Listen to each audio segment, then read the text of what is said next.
Fala, Gabeira! Olá, esse é o penúltimo podcast antes das eleições. É claro que haverá muitos outros depois também das eleições, mas o momento que nós vivemos é tão especial que às vezes eu procuro sintetizá-lo numa frase. E eu lendo um livro do Sam Shepard é um ator muito importante que também é escritor. E nesse livro ele escolheu como epígrafe essa frase que abre um livro, uma citação de David Wallace. E essa citação me parece muito interessante para o Brasil de hoje. Ela é assim: por que não vem ninguém dizer o que vai acontecer? Uma pergunta. E aqui no Brasil também me parece que hoje existe uma expectativa muito grande em saber o que vai acontecer. E ninguém tem condições muito claras de afirmar o que acontecerá entre dois cenários muito distintos, não é? O cenário da vitória do Lula e o cenário da vitória do Bolsonaro. A partir de novembro, ou se vai para um lado, ou se vai para o outro, e são alternativas muito, quase que opostas, né? E nós, aqui no Brasil, estamos querendo saber para onde vai. É um pouco como um jogo de futebol, né, muito duro, em que não se sabe, é um mata-mata, onde não se sabe exatamente quem vai vencer. E as possibilidades, embora exista um leve favoritismo de um lado, as possibilidades são sempre muito confusas, né? Essa semana houve alguns fatos que eu acho que precisam ser considerados. Eu tenho dito que nós analisamos a campanha pelo arco de alianças, pela atuação dos candidatos, mas também pelo que se passa nas redes sociais, sobretudo nos subterrâneos das redes sociais.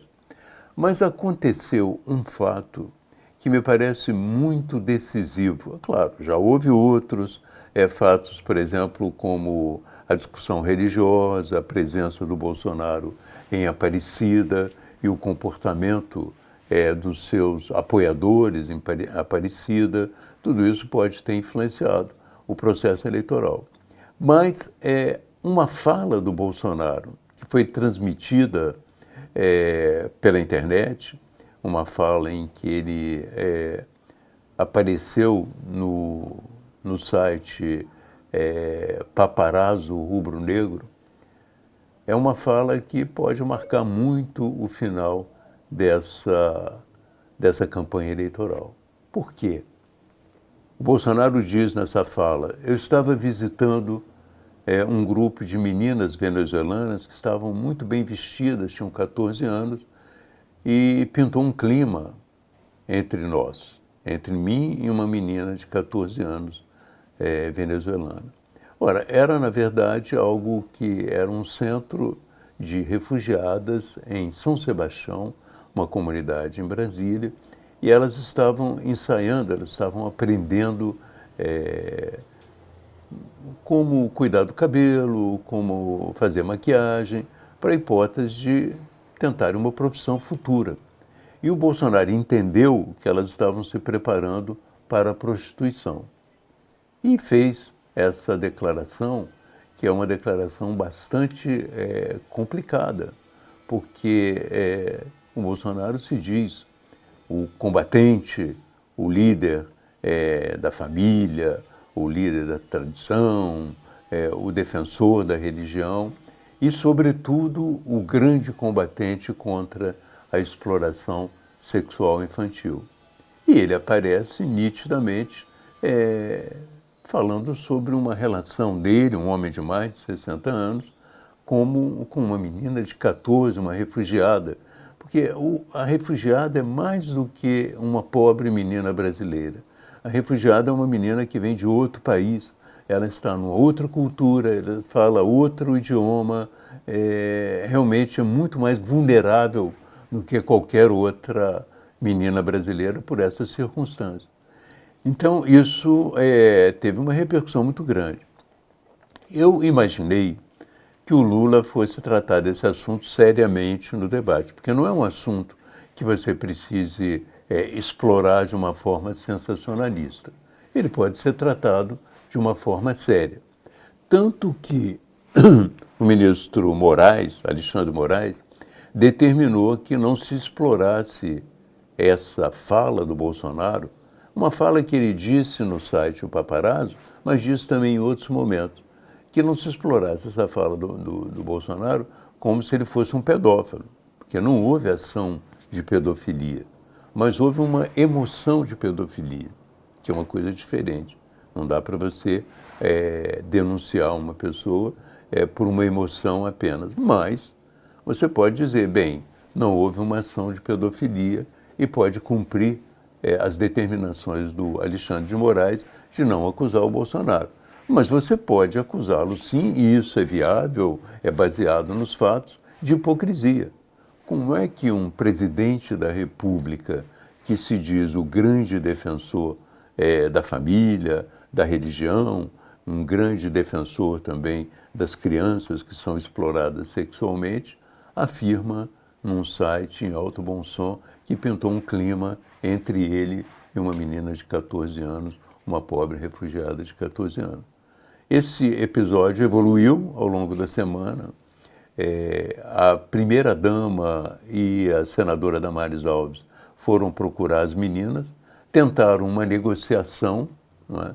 E essa procura já é uma procura bastante difícil, porque vocês imaginam a diferença de poder entre uma primeira-dama do país, uma senadora e um grupo de refugiadas venezuelanas, pobres refugiadas venezuelanas, numa área periférica de Brasília. É uma diferença de poder enorme.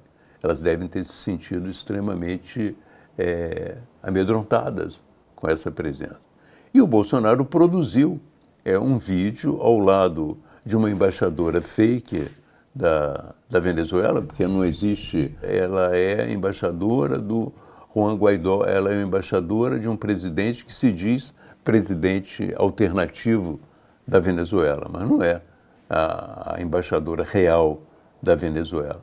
E ele produz um vídeo dizendo, olha, a esquerda inventou uma série de coisas a respeito da minha relação com essas crianças da Venezuela, que é um absurdo. Se eu disse alguma coisa que foi mal interpretada, eu peço desculpas. Mas vamos e venhamos. Ele disse uma coisa que não foi mal interpretada. Ele pintou um clima entre mim e uma garota de 14 anos. A interpretação correta é de que houve uma atração sexual, porque essa é a definição correta, é o uso correto de pintar um clima. Pode ser, talvez, que o Bolsonaro não saiba que pintar um clima tem essa conotação. É um homem meio velho, não sabe, mas a verdade é a seguinte, que existem outros vídeos do Bolsonaro em que a expressão pintar um clima aparece com uma clara conotação sexual. Então, ele não é inocente nisso. Ele sabe exatamente que a expressão pintar um clima expressa isso. Eu acho que é importante falar desse assunto, porque pode acontecer com um homem de 60 anos, em algum lugar, mas quando se trata de um presidente da República e o presidente da República confessa isso numa declaração pública, é razoável que a gente discuta, critique e mostre como há realmente nessa questão que eles defendem, essa moral, essa defesa, essa luta contra a exploração infantil, muita hipocrisia. E o interessante também é que o Bolsonaro entendeu e falou várias vezes que era uma casa de meninas que estavam se prostituindo, quando na verdade elas estavam aprendendo uma profissão.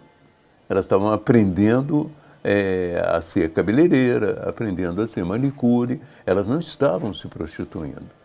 Então, mais uma razão para a gente criticar, nesse caso, o Bolsonaro e a Damares Alves, porque eles inventam também exploração sexual para se dizer que são os defensores das crianças.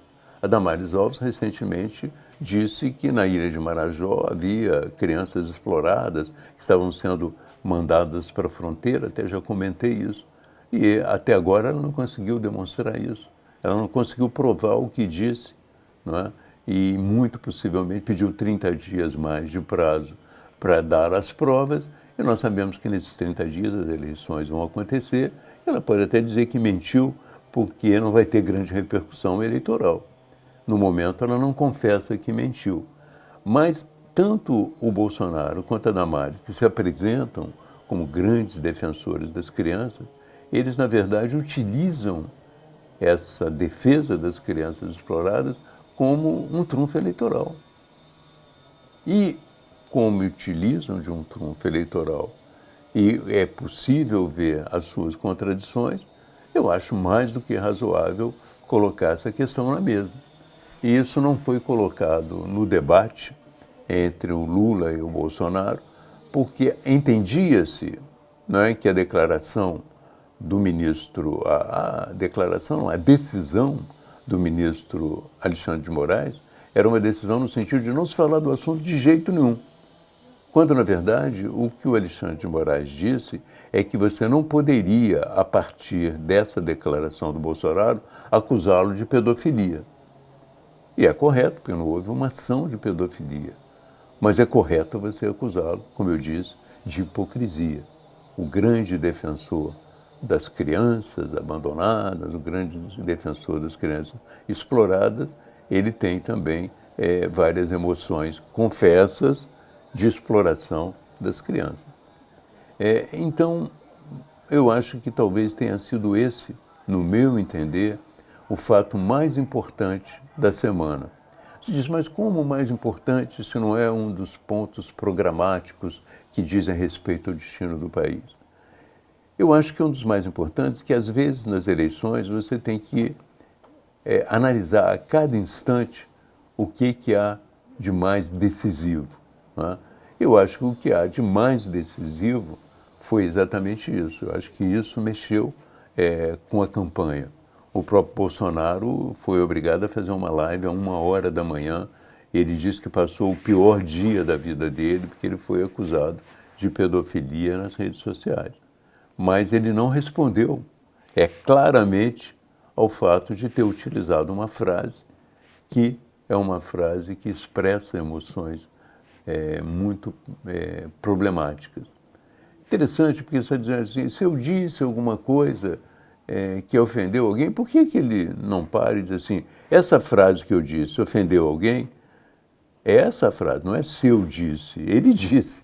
Ele disse, está gravado, e é essa frase que ele tem que enfrentar, e essa frase é incontornável. Eu acho que não tem jeito de um presidente da República, que se diz, ainda mais que se diz defensor das crianças exploradas, afirmar algo desse tipo. Não há defesa, é indefensável. E interessante que ele acusa tanto a esquerda, mas a esquerda, nesse ponto, de uma certa maneira, ficou mais tranquila diante dessa declaração. Ele acusa tanto a imprensa até disse, o Bolsonaro disse isso, se desculpou. A imprensa também não foi em cima dele sobre esse tema. Mas é um tema fundamental. Eu acho que é algo que marcou esse final de campanha, pelo menos marcou essa penúltima semana de campanha. Existem outras coisas que eu gostaria de falar e que aos poucos vão também influenciando. Uma delas, por exemplo, é a questão econômica. Existe por parte do bolsonarismo uma afirmação, muito frequente de que a economia vai muito bem. Mas nós começamos a ver alguns elementos que mostram que essa afirmação é artificial. Por exemplo, ele afirma a gasolina no Brasil é a mais barata do mundo, mas a gasolina já está voltando a subir, já voltou a subir. E ela vai voltar a subir depois das eleições. O produto interno bruto caiu nesse período, o último período. Então, é um indício também de que a economia começa a mostrar os seus problemas, às vezes escondidos artificialmente pela ação do governo. A ação do governo tem sido tão intensa, e eu acho que isso vai ter uma repercussão muito grande na reta final, sobretudo na área econômica, no que diz respeito ao auxílio emergencial. As pessoas que recebem o auxílio emergencial, elas estão recebendo também um empréstimo consignado. E já foram 700 mil famílias receber esse empréstimo consignado e são gratas ao Bolsonaro por isso. Acontece que elas não estão percebendo que esse empréstimo consignado de R$ 2.400 é um empréstimo consignado com juros de 3 até 3,5% ao mês. O que significa que no ano que vem, quando virar o ano, e o auxílio emergencial, que era de 600, voltar a 400, porque o orçamento não prevê o auxílio de 600, eles vão receber R$ 400 e vão ter que pagar também os juros e esse empréstimo que estão recebendo agora.